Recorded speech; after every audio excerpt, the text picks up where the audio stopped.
It's the second round of the Blancpain GT Sports Club coming to you from Brands Hatch. It's turned into a rather overcast afternoon, actually, after a beautiful day. And this GT Sports Club qualifying 20 minutes long to decide who is going to be starting the race tomorrow from pole position. The qualifying race, at least, a qualifying race and a main race tomorrow.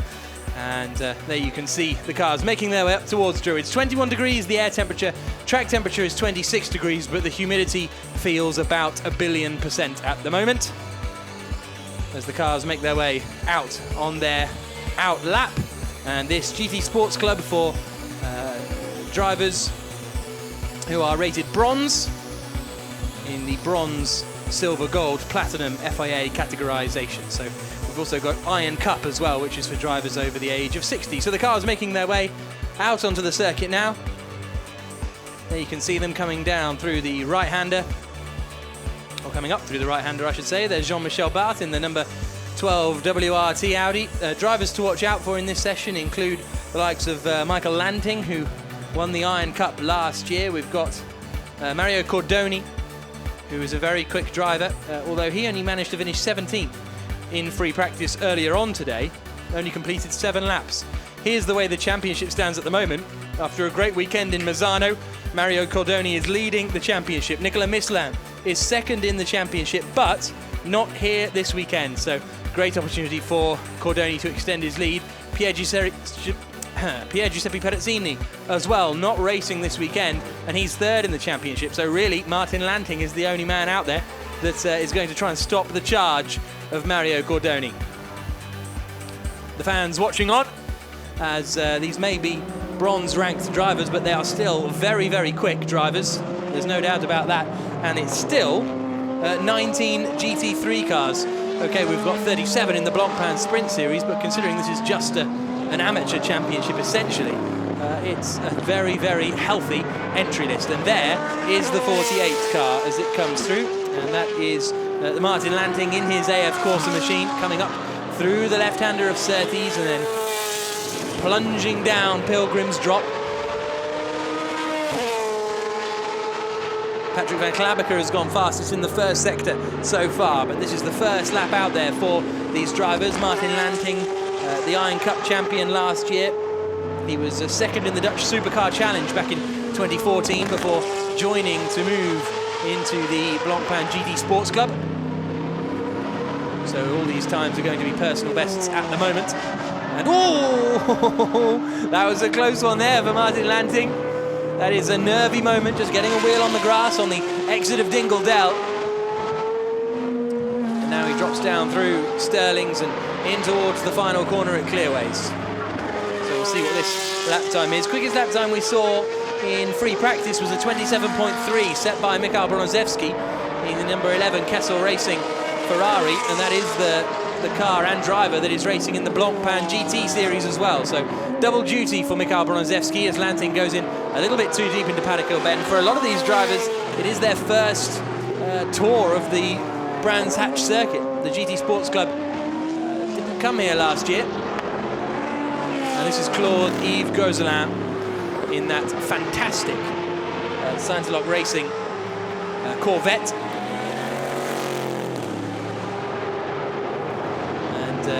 So we did have sorry, no, it's Nicholas van Dierendonck, isn't it? My apologies. In the Selleslach Corvette. As he comes up to the right-hander now in that 63 car. Second in the Supercar Challenge in last year and third in the Porsche Benelux Championship as well. So a lot of experience. But as I say, first time for a lot of these drivers here at the iconic Brands Hatch Grand Prix circuit. And he is up behind that Kessel Racing Ferrari. Managed to pull alongside as they come down the back straight. Oh, doesn't quite manage to get through though there. So this lap time for Van Dierendonck a little bit ruined. Quickest time so far is Michał Broniszewski.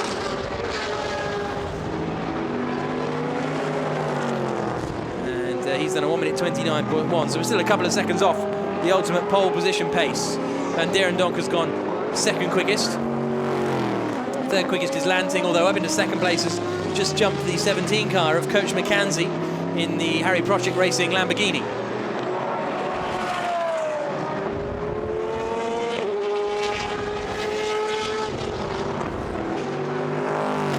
R25 must respect track limits at Paddock Hill Bend. So that's Louis-Philippe Sounen getting in trouble already. The Triple One car there is Steve Earle, the American driver in the Kessel Racing GT3 Ferrari. We've got some GT3 Ferraris, we've got some GTE Ferraris. Mikhail Broniszewski, in fact, in that Kessel car is in a GTE car, so it's not the exact same car used in the Blancpain series, but Broniszewski is still racing in Blancpain with in the main GT series with Kessel and with a Ferrari. Now, Patrick Van Klabbeke has just gone fastest in the first sector. Broniszewski has just gone fastest in the middle sector, so we're going to see the lap time start to tumble. Only 13 minutes to go already.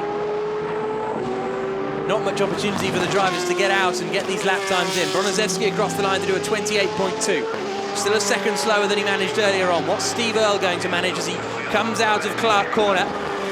Clark Curve, I should say. And across the line. Where's this going to put Earle? Currently in 11th place. That puts him up into 7th spot. Van Dierendonck has gone second quickest with the fastest of anyone in Sector 1 and Sector 2. As we now turn our attention to Leon Price, the South African.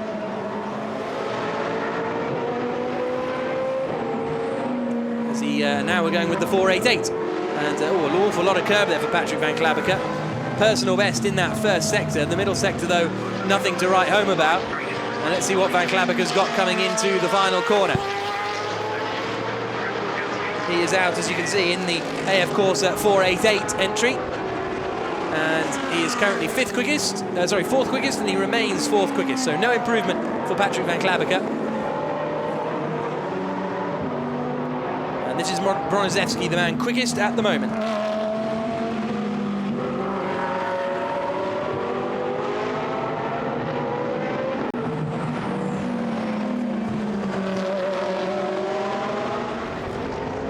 Out to the final corner comes the Audi. Across the line and down towards turn 1. This is the 98 car of Jan Brunstedt, the Swede, who won the GTAM Swedish Championship in 2013. He raced in Formula 3 in Sweden back in 1977. So one of those drivers sort of inspired by the era of Ronnie Peterson to get into racing and attempt to start a career. Didn't work out for Brunstedt, but he's back now racing in GTs and doing a very good job as he drops down Pilgrim's Drop. Mikhail Broniszewski, meanwhile, has done the fastest first sector of anyone on this lap. Everyone else is doing personal bests at the moment.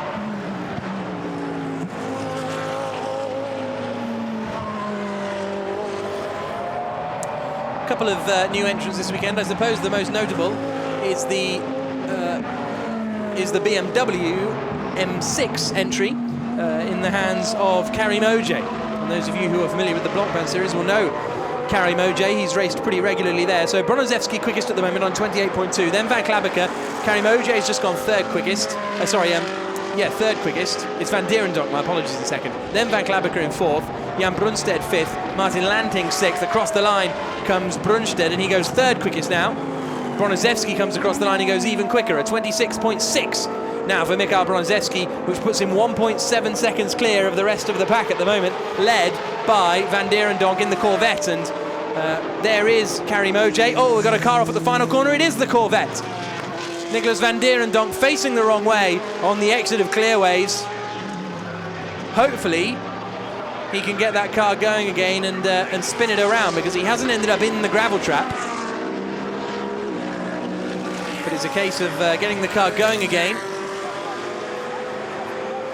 There's plenty of space coming up for him now, so he should be able to get that move done. Well done to Nicholas Van Dierendonck. Recovers that very, very nicely, because that can be a tricky situation to get out of. Even Alex Zanardi struggled a couple of years ago. And here's a look at the replay. So he's going up the inside of the Audi. Oh, mega late on the brakes. Never going to get that one stopped. So he got into the gravel trap and then managed to spin it around and not beach himself in it. So that was clever stuff there. It was Pierre Feligioni who he was trying to get past in the Scientolock Audi. Gioni, 18th quickest this morning of the 19 runners, and Van Donk just returns to the pits to check everything is A-OK before heading out onto the circuit again. Here comes Jan Brunstedt, personal best in Sector 1, personal best in Sector 2, currently third quickest. The Swedish driver comes across the line, goes second, quicker than Van Donk by a tenth and a half. So Broniszewski on provisional pole, Brunstedt second, third for Van Donk, fourth Karim Oj, fifth is Van Klabaker, sixth is Martin Lanting, seventh Coach McKenzie, eighth place is the number 7 car of Lallemand. Ninth is Mario Cordoni, the championship leader. Martin Lanting has just come across the line to go third quickest now, so Van Donk knocked down to fourth. But yes, championship leader Mario Cordoni down in 9th spot at the moment. This is Patrick Van Klabaker we're watching.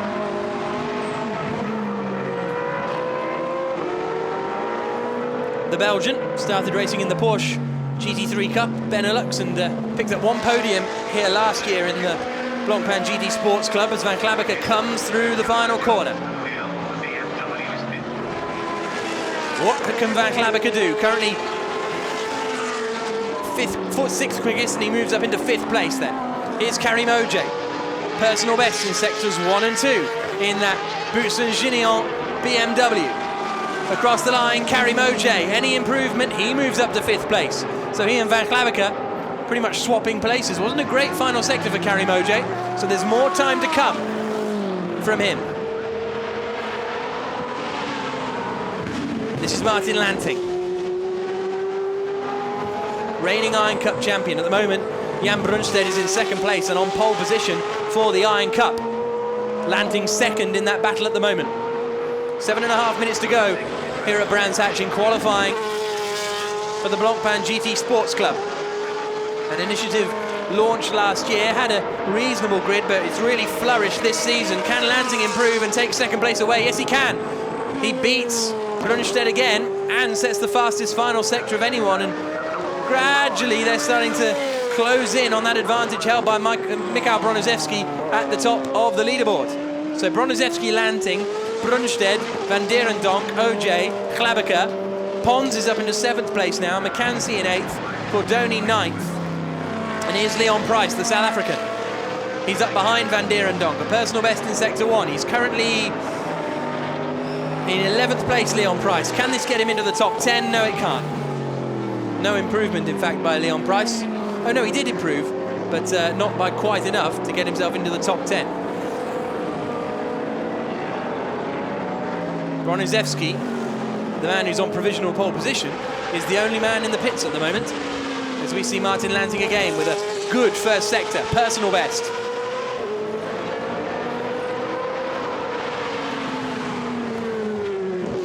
There's a lot of that car sliding around underneath him. What's the middle sector been like? A 39.1, not ideal.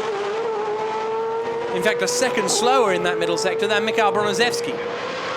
And he was 2/10 slower in Sector 1, so this isn't looking like it'll be an improvement, I don't think, for Martin Lanting, unless he has made some miracles in the final third of this racetrack. Across the line he comes, and he remains in 2nd place and doesn't improve. 0.4 of a second slower than his previous best, and in fact that final sector wasn't particularly strong at all. Here now is that iconic car of Coach McKenzie, the Lamborghini Gallardo, the German racer for the Harry Protchik racing team. McKenzie currently 8th quickest. He's done a very slow Sector 1, so I think this is just a back-off lap for Coach McKenzie. Did a couple of races in the GT Open Championship last year. And now looks like he's doing a full season in the Blancpain GT Sports Club. Here is Lallemand coming through the final corner. Gilles Lallemand for Saint-Eloque Racing. 10th quickest at the moment, personal best in the middle sector, but remains in 10th place. Even though he does manage to improve, he doesn't manage to improve his position. So Gilles Lallemand not making any progress forward at the moment. Less than 5 minutes to go now in this qualifying session.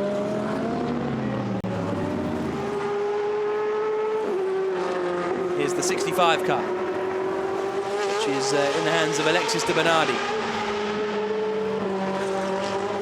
Luxembourg racer. This is his first step out of the Ferrari challenge, and he's still driving a Ferrari for the Kessel Racing team.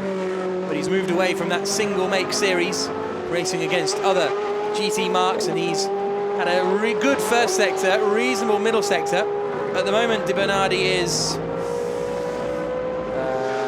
13th on the timing screens. So personal best in sector 1. I think this is going to be an improvement for De Bernardi, if only he can hook up this final sector. Because, okay, he did lose time in the middle sector, but not masses. Does this move him up? Yes, it does, to 11th place now. Here comes Van Donk. 5th place at the moment, personal best in sector 1. He's lost 4 seconds in the middle sector, so this next one is going to be the one to watch for Van Donk. He's got a clear track up in front of him. And now the Belgian is going to push. Across the line he comes, down towards Paddock Hill Bend. Ooh, a little twitch from the Corvette, run by Selleslach Racing, and he was on the brakes most of the way through the corner. Here comes Coach McKenzie. Personal best in sector 1, personal best in sector 2. Across the line he comes, and it's up to 5th place. Good lap from Coach McKenzie. Very good lap from the German, and that puts him provisionally 5th on the grid. And oh, it looked as though it was going to be a clean run for the Corvette, but it's not. He's having to deal with traffic, so this is really going to cost Van Donk again. Despite the traffic, he still did a decent first sector. Karim Oj, meanwhile, has done a very good first sector. He's in that BMW at the front of this queue, and he has done a very good sector 1. Actually, that might have been the Mercedes, wasn't it? Yes, sorry, it's the Akka Mercedes at the front of the queue. My apologies. There's Karim Oj. And you can tell it's a BMW by the badge on the front. And he's done a personal best in the first sector. What's he got in the middle sector? He hasn't had traffic so far, but it looks like it might all be about to kick off in this final sector. There's the Santalok Audi up in front, and oh, it's not working out. 39.3 in that middle sector, and that lap is ruined, and Karim Oj is going to be furious with that. Furious with Gilles Lallemand. He's trying to go up the inside of the final corner, but that's just cost him more, and this next lap is going to be a write-off. So Karim Oj really needs to find himself a little bit of clear air. He looks to the inside line on the run down towards Paddock Hill Bend, but he'll have already compromised his run out onto the main straight. Here, meanwhile, is the 72 Ferrari of Anthony Pons. Good first sector, personal best.